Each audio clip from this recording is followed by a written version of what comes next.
The 4 creepiest urban legends that might be true.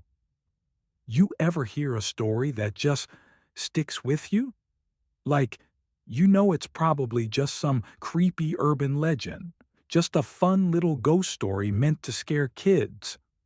But no matter how much you tell yourself it's not real, something about it lingers in your mind.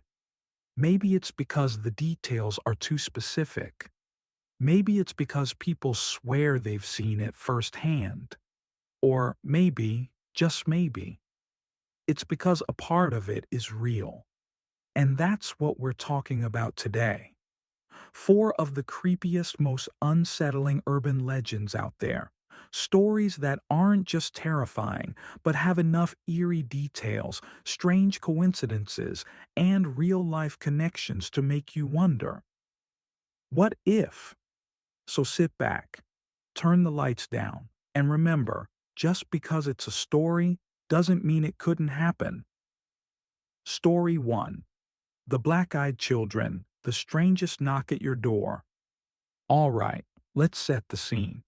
It's late at night.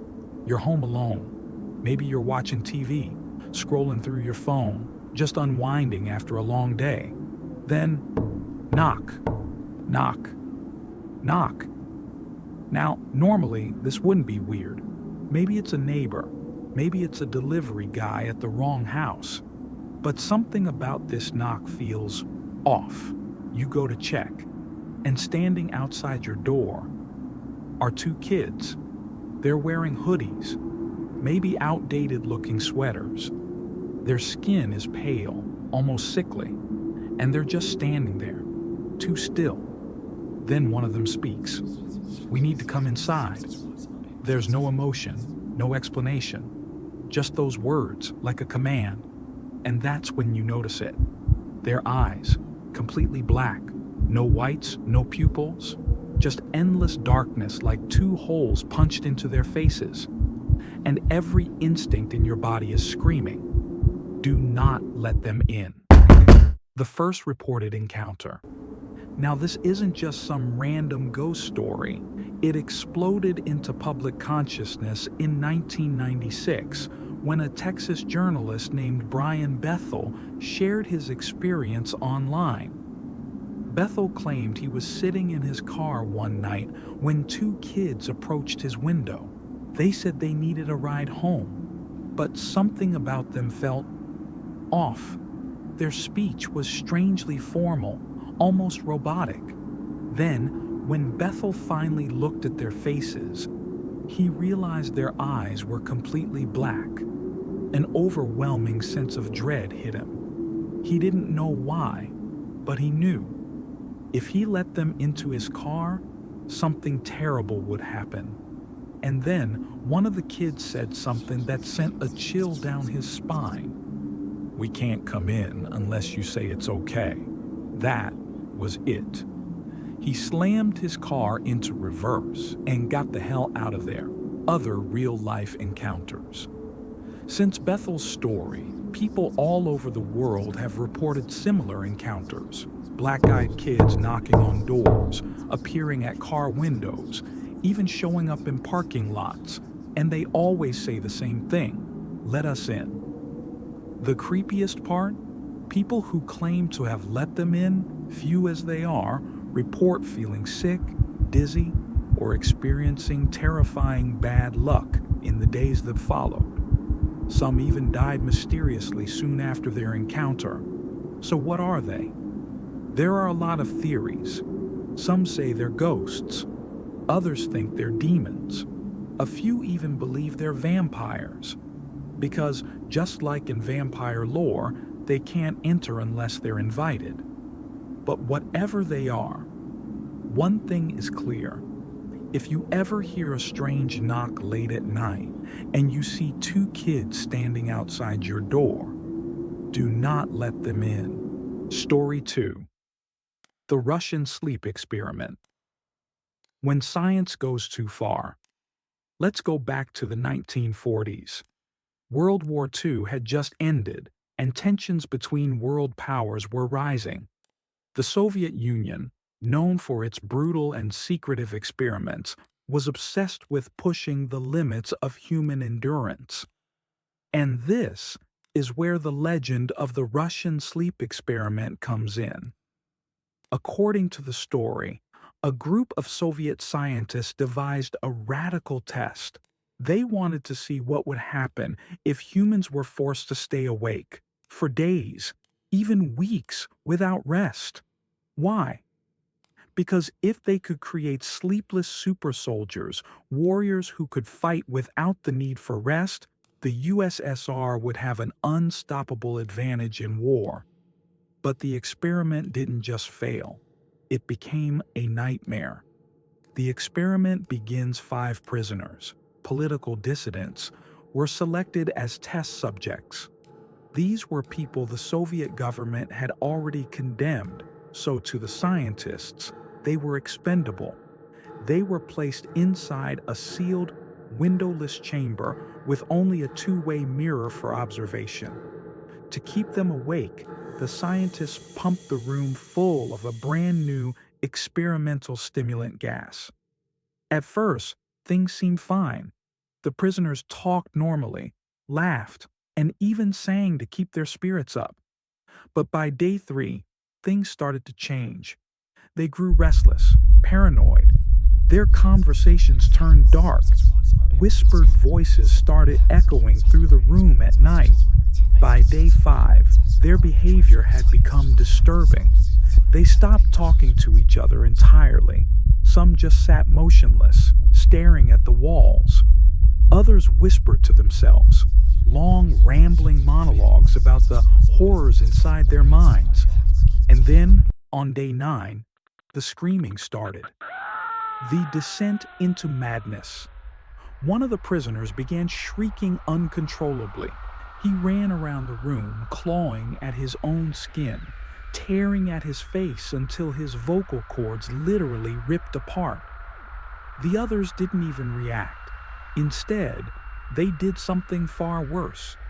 They started tearing apart the chamber itself, ripping away padded walls, smashing furniture, blocking the cameras so the scientists couldn't see what was happening. And then, silence. For days, the scientists panicked. No screaming, no talking, no sound at all. Finally, on day 15, they decided to open the chamber. And when they did, they wished they hadn't. What they found inside the room was coated in blood. Chunks of flesh and organs were scattered everywhere. But that wasn't the worst part. The remaining prisoners had torn open their own bodies, not out of madness. No, they were completely conscious, completely aware. They had ripped themselves apart with their bare hands, pulling out their intestines, stripping their muscles, as if they had some inhuman hunger for their own flesh. One of them was chewing on his own fingers. Another had ripped open his abdomen and was pulling out his own organs while smiling. But they weren't just alive. They were begging the scientists to let them keep going. One of them looked directly into the eyes of a horrified researcher and whispered, "We must stay awake." The aftermath. When science crosses a line.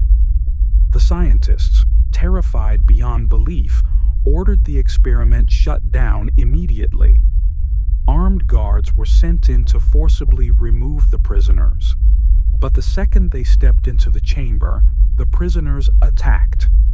With inhuman strength and speed, they tore into the soldiers like rabid animals, ripping flesh from their bones with their bare hands. Bullets finally brought them down. But as one of the last prisoners lay dying, he looked at the lead scientist and smiled. His final words? "We are you. We are the madness that lives inside your mind, that you lock away every night when you sleep." Could this be real? So, was this just an urban legend? The official story? It's fake. Just a creepypasta, an internet-born horror tale. But here's the thing. Governments have experimented with sleep deprivation before. During the Cold War, both the Soviets and the CIA ran classified experiments on the effects of prolonged sleeplessness. It's a known fact that the Soviets used sleep deprivation as a form of torture. The US even tested drugs like MK-Ultra, see if they could control minds through exhaustion and chemicals. The effects? Hallucinations, violent outbursts, total psychological breakdowns. And get this, after just 72 hours without sleep, your brain literally begins to eat itself. Scientists have proven that the body begins breaking down brain cells to keep functioning. So if 3 days does that, imagine 15. Whether or not the Russian sleep experiment really happened, one thing is for sure. There are lines we were never meant to cross. Because sometimes, the scariest monsters aren't in our nightmares. They're inside our own heads. Story 3. The Wendigo. When hunger turns you into a monster. All right, let's talk about something ancient, something that stalks the frozen forests of North America, hidden in the shadows of legends that go back hundreds of years. The Wendigo. Now, you've probably heard the name before. It pops up in horror movies, TV shows, even video games.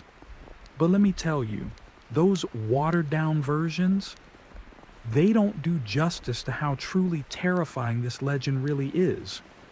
Because the Wendigo isn't just a monster, it's a curse, and it's one that still haunts people to this day.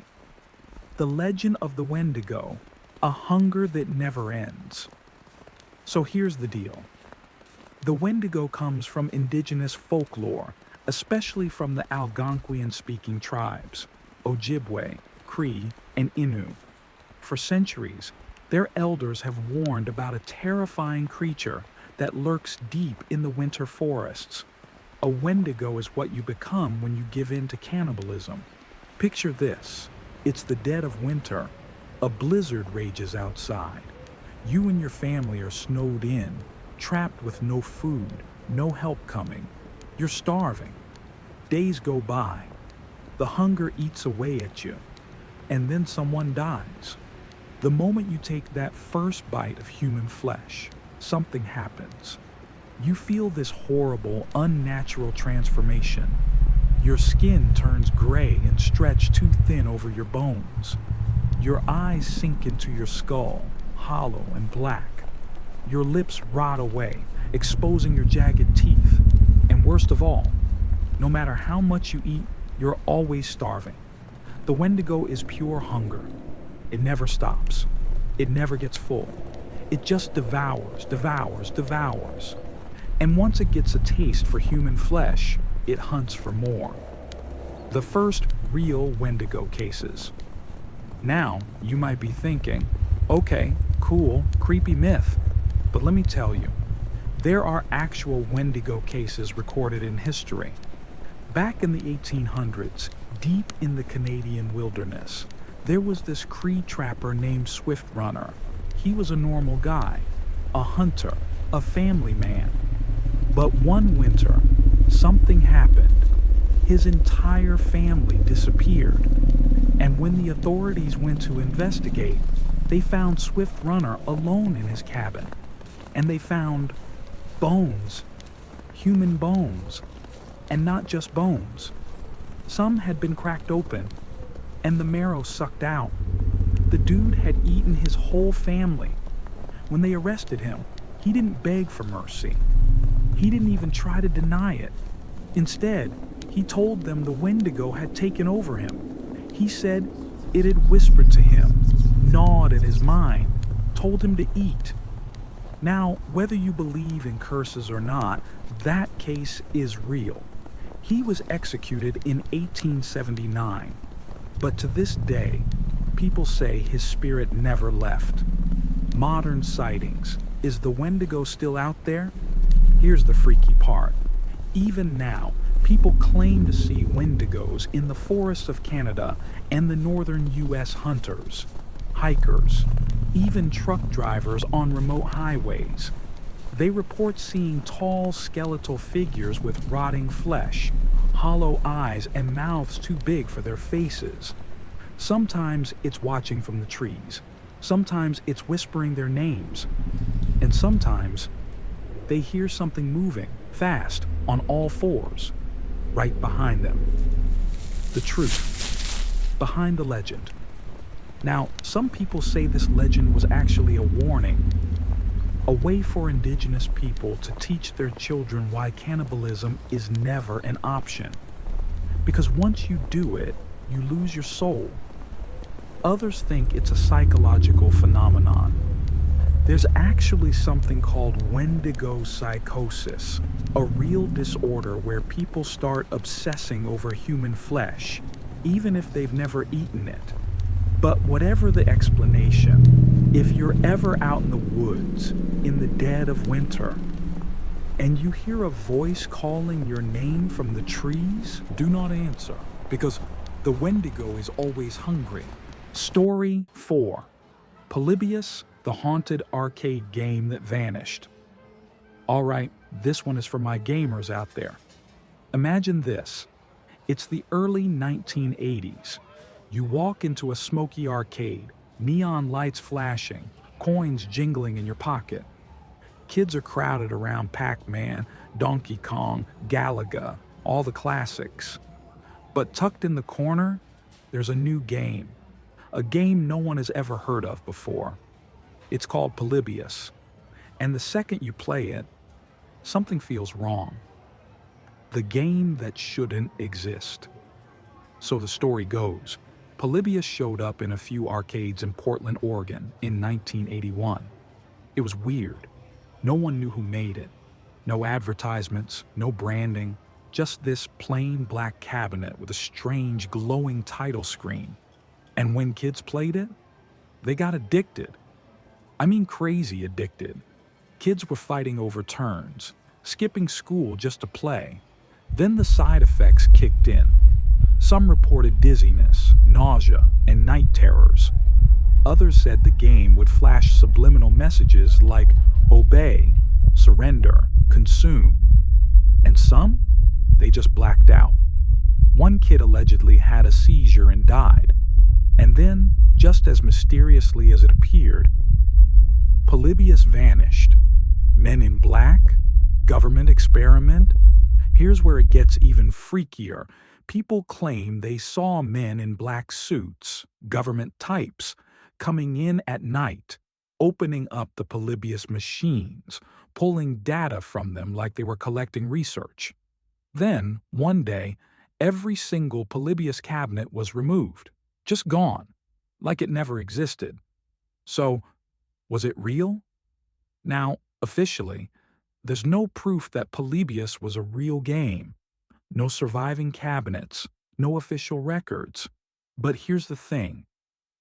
The US government has experimented with subliminal messaging in media.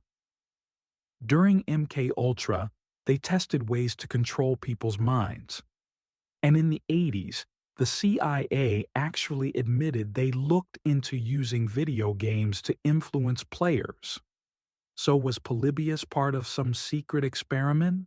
A test to see if they could control people's minds through games? Or was it just an urban legend, a creepy story that spiraled out of control? I don't know, man. But if you ever see an old, unmarked arcade cabinet with a weird, glowing title screen, maybe don't put in a quarter. Just walk away. So, what do you think? Are these just stories? Nothing more than creepy legends meant to spook us? Or is there something more to them? Every urban legend starts somewhere. A real event, a real sighting, a real fear, and over time, the details twist and change, but at the core, there's always a spark of truth. The black-eyed children, the Russian sleep experiment, the Wendigo, Polybius. All of these stories have real elements woven into them. Strange coincidences, government secrets, historical records. And that's what makes them so terrifying, because sometimes the scariest thing about a story isn't whether it's real or fake. It's that little voice in the back of your mind whispering, "What if?"